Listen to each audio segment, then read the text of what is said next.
original plan was that I was supposed to become a chemical engineer. I was going to go to graduate school and potentially get my PhD in it and do something in chemical engineering. I have no regrets leaving it behind because I just love music so much.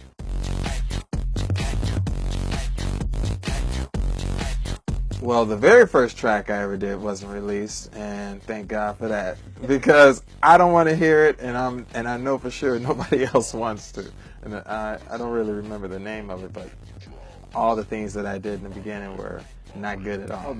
The track in my mind that I did where I was like, okay, I finally done it. I've done the music that I've been thinking about in my head, and it was the Keep Moving remix. And that's the original Percolator. It's time for the percolator. It's time for the percolator. It's time for the percolator. Percolator.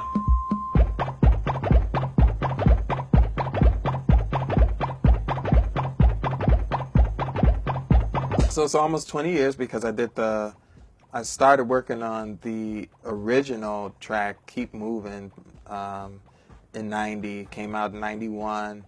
And I did a couple of remixes for that, which came out in 92. And that's the Percolator that became really popular.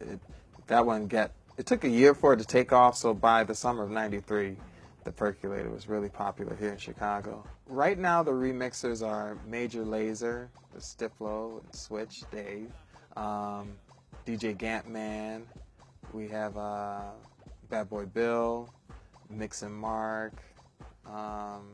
Reva Star, and DJ Chucky, and I also did a rework of it too. The idea to do the remixes actually originated from Chucky, the DJ, over in Holland. He was like, man, I love the Percolator, I want to do a remix. I was like, okay. And so so from that, we started to brainstorm and figure out who would be good to add to the package and put it out there for everybody. Until the end, looking for the after party to begin. I'm going down to La La Land.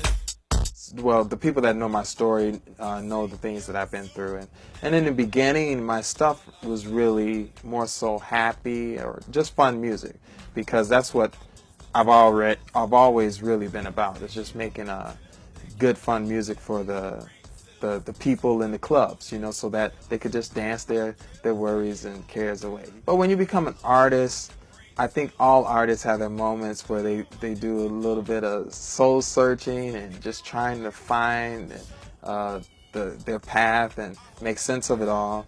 And so in that, it was more or less a quest of truth for me. Through that, I was like, I want to know the truth, so I did a lot of things that shouldn't have been doing, been around a lot of people I shouldn't have been around. But from it all, I learned, and I made, I just thank God. God saved me from it all, and I made myself back to a place where I'm truly happy and able to have fun. So that's why my songs are a lot more fun. Well, my process has definitely changed with the times, and I think it's good for every artist to change with the times. It's something that is, I just think it's needful for any creative person.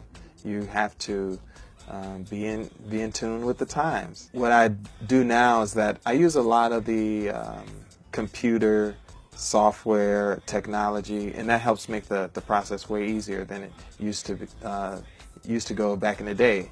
Back in the day, you had to go rent a studio.